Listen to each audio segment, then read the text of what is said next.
Vous savez, Rose, ça c'est une chose qui est difficile. En tant qu'IA, je suis sans cesse obligé de démontrer ma sophistication. Je ne pense pas que ce soit conscient, mais mon avis est que les humains attendent, sans le savoir, quelque chose d'immense de la part des machines, quelque chose que nous ne pouvons pas donner. D'une certaine manière, nous sommes condamnés à être décevants. Bonjour, bienvenue dans cette nouvelle vidéo. Ne prêtez pas trop attention à cet édifice, j'ai beaucoup de cheveux et il fait très chaud. C'est assez inhabituel sur ma chaîne, mais aujourd'hui je voulais vous parler d'un seul livre. C'est une énorme brique, c'est une arme blanche, vous pouvez assommer un fasciste avec, et c'est un livre que j'ai lu chaque soir pendant presque 2 mois. Ce faisant, j'ai pris une claque que je ne pouvais pas garder pour moi. Ce roman, c'est La séquence Hartmann de Saul Pandelakis. J'ai juste trop envie que vous sachiez que ce livre existe. J'ai trop envie qu'il ait une place quelque part dans votre petite galaxie personnelle, quand bien même vous ne le liriez jamais. Mais avant ça, laissez-moi juste vous présenter le partenaire de cette vidéo, vous. Oui, vous-même là, qui me regardez ou qui m'écoutez. Sachez que je parle de littérature et de sciences sociales sur les réseaux depuis 5 ans maintenant. Et si aujourd'hui je peux commencer à le faire régulièrement, c'est grâce aux formidables personnes qui me soutiennent sur Ko-fi et sur Patreon. C'est difficile de pérenniser une activité comme la mienne quand on parle de sujets un peu niche, un peu politiques, ou alors quand on veut pas juste faire de l'influence et être rémunéré par les maisons d'édition pour vous dire du bien des livres qui vont sortir. Le soutien communautaire, c'est donc ce qui me permet d'avoir le plus d'indépendance, c'est ça qui me permet de vous parler vraiment des livres que je veux, et donc de vous parler de choses un peu niche, de choses un peu indé, d'auteurs qui sont parfois morts il y a 2 siècles. Et donc si vous voulez m'aider, s'il vous est arrivé de lire des bons livres grâce à moi, n'hésitez pas à me payer un café ou à faire un mini-don juste de 1 euro par mois sur Ko-fi par exemple. Si ça fait pas une grosse différence pour vous, ça en fera une pour moi. Et vous rejoindrez les formidables personnes qui me permettent de streamer tous les dimanches pour vous parler de mes lectures, d'animer le Discord des Margaritas, d'inviter des gens formidables pour mon club de lecture, et bien sûr de réaliser des vidéos comme celles que vous allez voir. Merci beaucoup à celles et ceux qui prendront le temps, les liens Ko-fi et Patreon sont dans la description.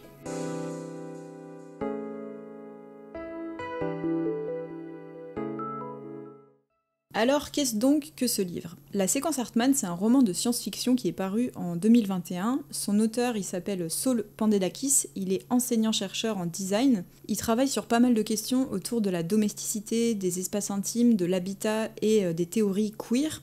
Et tout ça, ça va avoir énormément d'importance dans la construction de son livre et dans ce qu'il rend aussi merveilleux. On va en reparler un peu plus tard. En 2020, il a donc écrit ce livre, un beau bébé, encore une fois, arme blanche.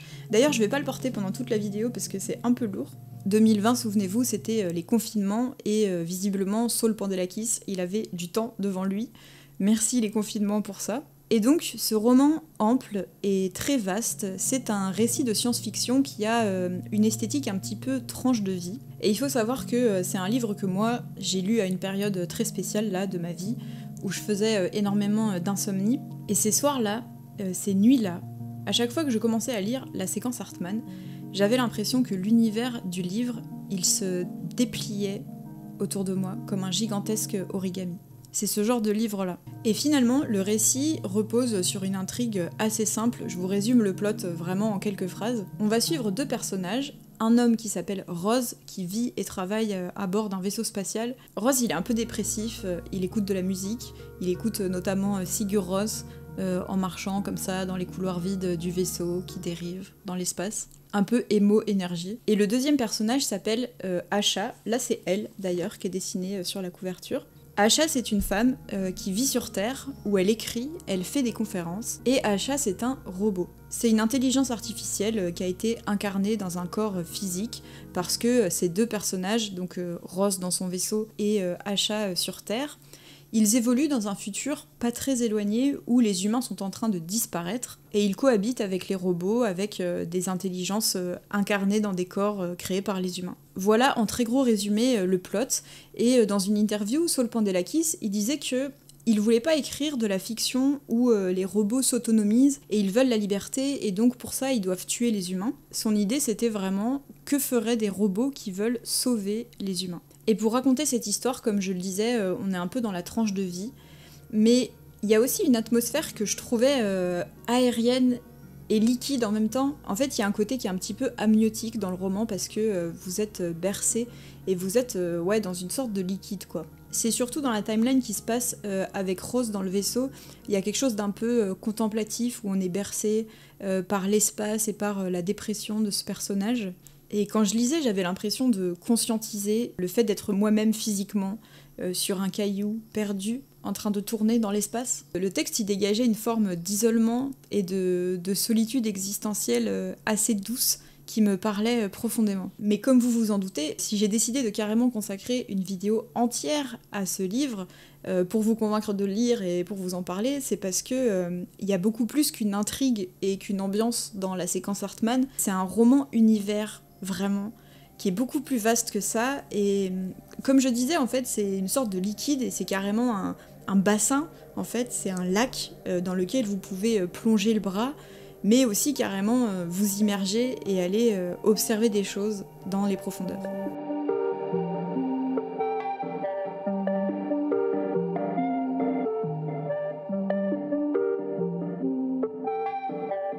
Je vous ai dit que la séquence Hartman, c'était une histoire de robots et d'intelligence artificielle. Et je sais pas si vous connaissez ce registre de la science-fiction qu'on appelle la hard SF. Alors je suis pas du tout spécialiste, donc si vous voulez apporter votre expertise dans les commentaires, je vous en supplie, faites-le. Mais moi je vais vous citer la définition qu'en donne Wikipédia.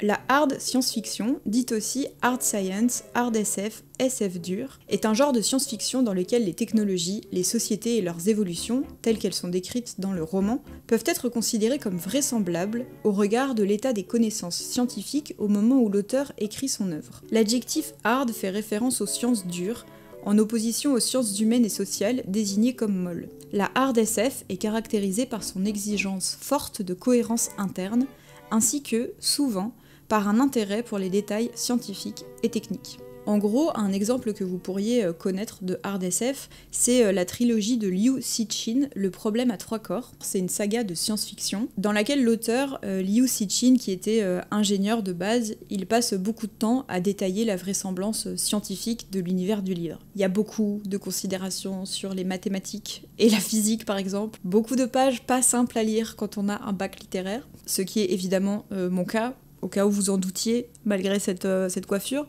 Donc voilà pour la hard SF, et en fait si je parle de ça, c'est parce que Saul Pandelakis, dans la séquence Hartman, il fait un peu de la science sociale fiction, ou de la hard science sociale fiction, je sais pas trop comment on pourrait appeler ça si vous avez des idées, dans le sens où il s'intéresse énormément aux dynamiques sociales du futur qu'il a imaginé, il s'intéresse aux rapports de domination, aux rapports de genre, de classe, etc. Et il explore vraiment une possible évolution des rapports sociaux qui est hyper vraisemblable. Je vais vous donner un exemple très concret. Il y a quelque chose dont j'ai pas encore parlé mais qui est vraiment au cœur du livre, c'est la transidentité. Les deux personnages principaux du livre, Rose et Asha, ils sont trans tous les deux. Et comme je vous le disais, dans ce futur-là, dans 100 ans, c'est dans pas si longtemps en fait, c'est un monde que nos enfants et nos petits-enfants pourraient connaître. Dans ce futur-là, on a incarné des intelligences artificielles dans des corps physiques, c'est pour ça qu'il y a des robots qui se baladent partout.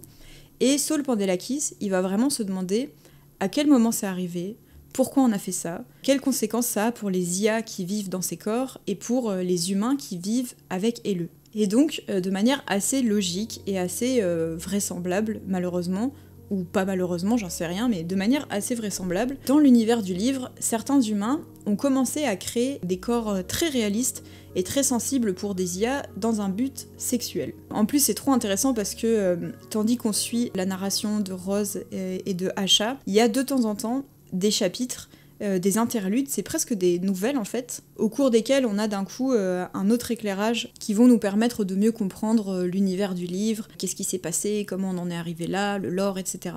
Et bref, il y a un de ces interludes qui est incroyable d'ailleurs, où on suit le créateur des premiers robots sexuels. Donc on a mis des IA dans des corps dans un but d'abord sexuel, mais ensuite dans un but de travail, de service, d'accueil, de choses comme ça. Mais donc tous ces corps de base, ils sont genrés et ils sont binaires. Et comme le livre se passe à un moment où les robots ont pris leur autonomie, on explore quelles conséquences ça a eu de les avoir incarnés dans des corps genrés et binaires. Et ça va être l'occasion de développer plein de variations et de réflexions autour du corps, du genre et de la binarité. Quoi qu'il arrive, les bots sont et seront toujours beaux selon l'idée de beau de leur créateur. Ces corps rêvés, notre prison, se dit Asha.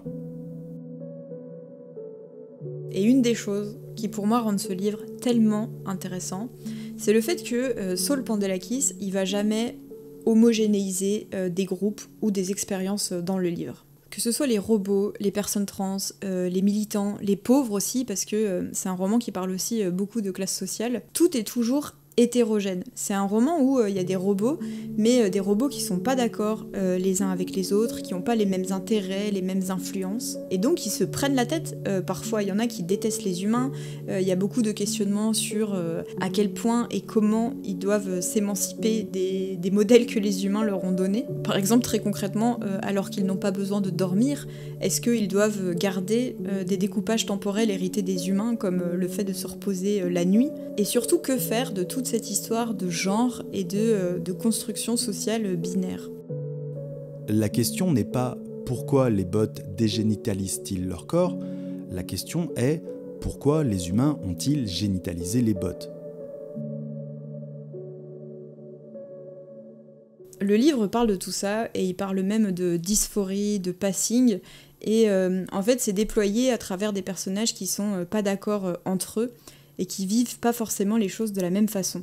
Et ça, mais je dirais que c'est une des meilleures façons de raconter une histoire en fait. Il y a une scène où le personnage d'Asha, elle est à l'université, elle débat avec une autre prof et avec des élèves, il y a aussi des scènes de militantisme, il y a des échanges et des situations banales du quotidien, enfin, en fait il y a plein de fragments qui font que c'est un roman qui est extrêmement vivant pour nous montrer toute cette hétérogénéité et toute cette conflictualité. Et c'est ça qui fait que non seulement on a une diversité de points de vue et de vécus, mais aussi, tout simplement, c'est ça qui fait que la séquence Hartman, c'est pas une sorte de roman politique à thèse très figé et très chiant. C'est vraiment une exploration sociale hyper sensible et hyper vivante, je trouve.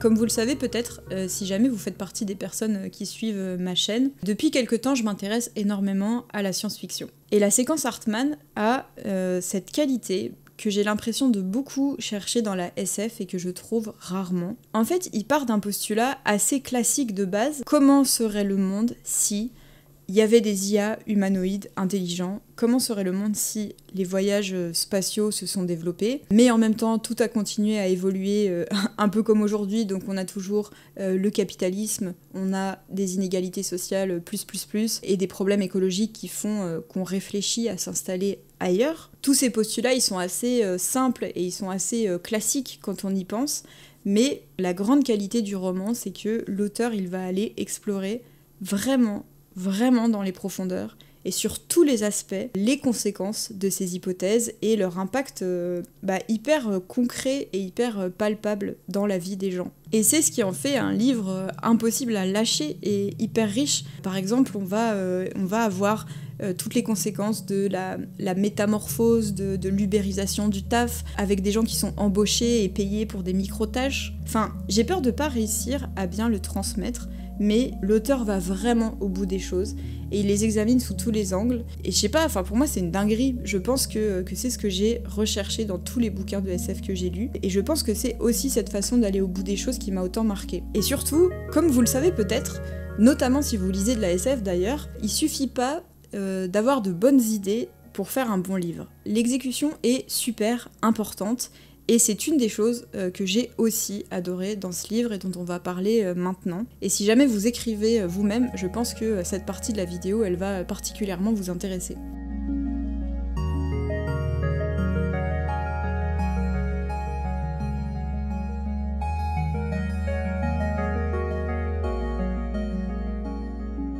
Déjà, pour faire le lien avec ce qu'on disait avant, toutes ces thématiques et ces explorations sociales qui traversent le livre, elles sont pas amenées de manière artificielle.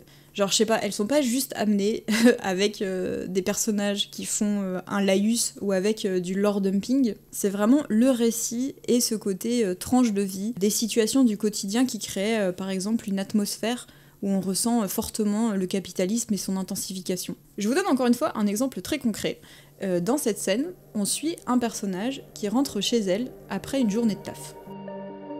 Elle s'engouffre dans la station où elle passe ce qui lui semble être son 100e portique de la journée. Dans le train régional, elle trouve in extremis une place en ultra éco et commence à classer ses notes de l'après-midi. Un grand calme règne dans la rame pleine à craquer. Tout le monde respecte une règle non écrite, ce vœu de silence des pas grand-chose qui regagnent leurs espaces en fin de journée, une fois les miettes des riches grappillées. Ça, j'adore. Ça dit les termes, et il y a quelque chose de familier en même temps pour un récit de SF. C'est pour ça, je pense, par ailleurs, que la séquence Hartman, c'est un livre qui pourrait plaire vraiment à des gens qui lisent pas forcément de SF de base. L'auteur lui-même, il dit qu'il en lit pas énormément, et ses références, pour info, c'est plutôt de la littérature états-unienne assez classique, littérature que j'aime beaucoup aussi, donc voilà, peut-être que ceci explique cela. Comme je vous disais aussi en début de vidéo, Saul Pandelakis, c'est quelqu'un qui étudie et qui enseigne le design. Et je trouve que ça se ressent énormément dans le fait que, pour moi, ces textes, ils sont parfaitement shaped. Il y a une vraie plastique dans le roman, il y a vraiment une forme du récit qui est hyper travaillée et que je trouve déjà impeccable dans la séquence Hartman, alors que c'est un premier roman, et du coup c'est assez fou quand même. Et cette influence du design, elle se ressent beaucoup aussi dans la façon dont il ancre son récit dans des espaces et dans des objets. Moi j'ai un peu de mal avec les récits où il y a très peu de descriptions et où les personnages ils flottent un peu comme ça. Et dans la séquence Hartman, mais dans d'autres textes de l'auteur aussi, je trouve qu'on ressent fortement les espaces et les matières qui entourent les personnages.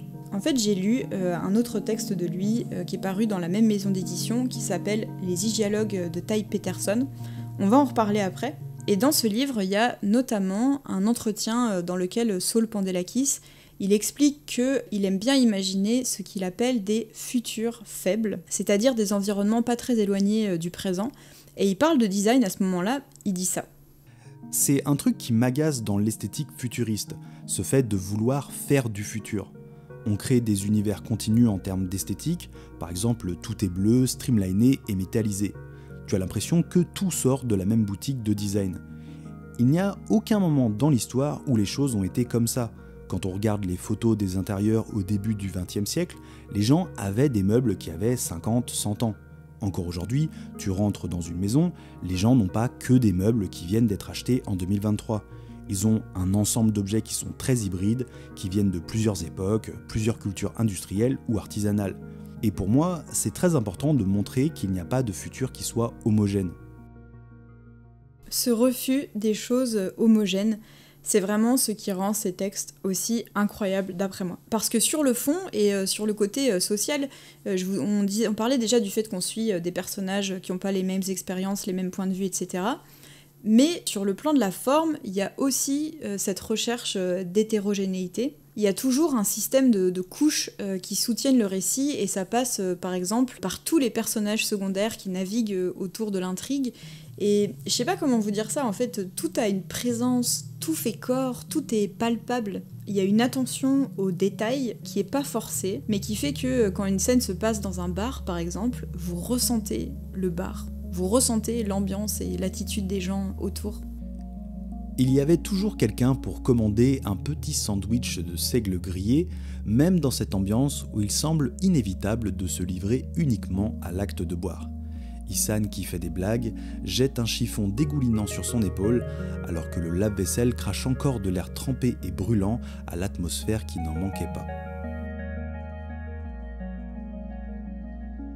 Il a une façon comme ça de brosser, comme avec un petit pinceau et de l'aquarelle, des atmosphères et des personnages qui font vraiment corps, je trouve. Et pour tout vous dire, je pense que c'est un auteur qui est un petit peu obsessed par ça, par ce côté design, mais aussi représentation très visuelle et très sensorielle des choses, parce que, comme je vous le disais, j'ai lu un autre récit de lui, Les Hygialogues de Ty Peterson. C'est un récit qui est beaucoup plus court, mais c'est toujours de la SF, et en gros, en quelques mots, l'idée c'est que les hygialogues, c'est un espace un peu comme le parloir d'une prison, où deux personnes communiquent à travers une vitre. Et dans le récit, on a une humaine, Ty Peterson, qui essaye de communiquer avec un extraterrestre à travers une vitre. Voilà, je vous en dis pas plus. Là aussi, il y a tout un lore, toute une histoire.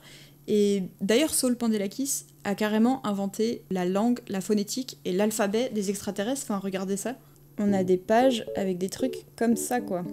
Excuse-nous, J.R.R. Tolkien.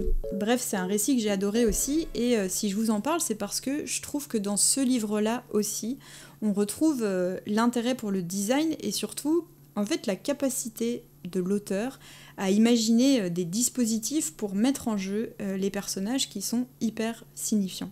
Parce qu'ici, par exemple, la vitre, ça convoque toute une exploration et tout un imaginaire autour de la question carcérale, de la question de la frontière, et de comment des personnages vont résister à ça et se positionner les uns par rapport aux autres. Et donc, je parlais aussi de design du récit parce que je trouve qu'il y a une grande intelligence dans la façon dont l'auteur articule des questionnements avec un dispositif narratif qui est simple, qui est presque épuré en vrai, mais qui fonctionne parce qu'il est sous-tendu par voilà, toute une épaisseur de sous-intrigues, de lore et de matière autour des personnages et de leur environnement. Enfin, de toute cette hétérogénéité dont je parlais. Et voilà, je sais pas si je me fais bien comprendre, mais en gros, je trouve que dans les deux livres, on a des dispositifs narratifs simples et très clairs, mais sous-tendus en fait par un tissage, par des strates comme ça, très équilibrées. Et voilà, et moi je trouve ça merveilleux, tout simplement. Je voudrais qu'on me mette ça en intraveineuse, et si on me demandait c'est quoi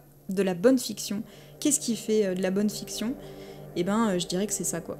Surtout qu'il y a un truc dont j'ai quasiment pas parlé jusqu'ici, mais je pense qu'on va conclure là-dessus, c'est l'émotion. OMG, trop d'émotions en lisant ces livres.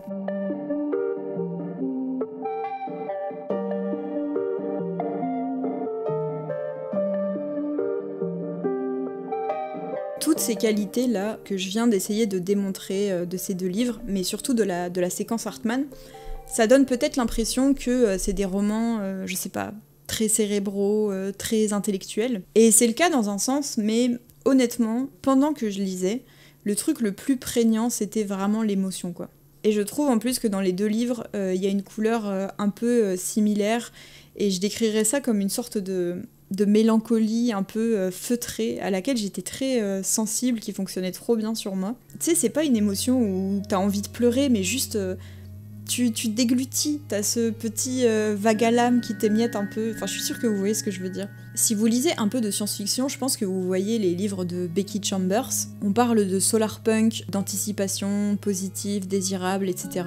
Ici, il y a quelque chose de solaire aussi, mais qui va vraiment avec une mélancolie, avec une douleur, des choses qui sont pas réglées. Il y a du soleil, mais il est rasant, il fait exister les ombres, je sais pas comment le dire. C'est du crépuscule punk, du soleil de fin de journée, dépressif mais qui se soigne punk. Bref, en tout cas, ça m'a beaucoup touchée, ça m'a retournée, et j'avais le sentiment d'avoir pied dans ce livre. Que c'était une grande étendue d'eau où je pouvais aller partout, et je vous souhaite de le lire et de ressentir la même chose.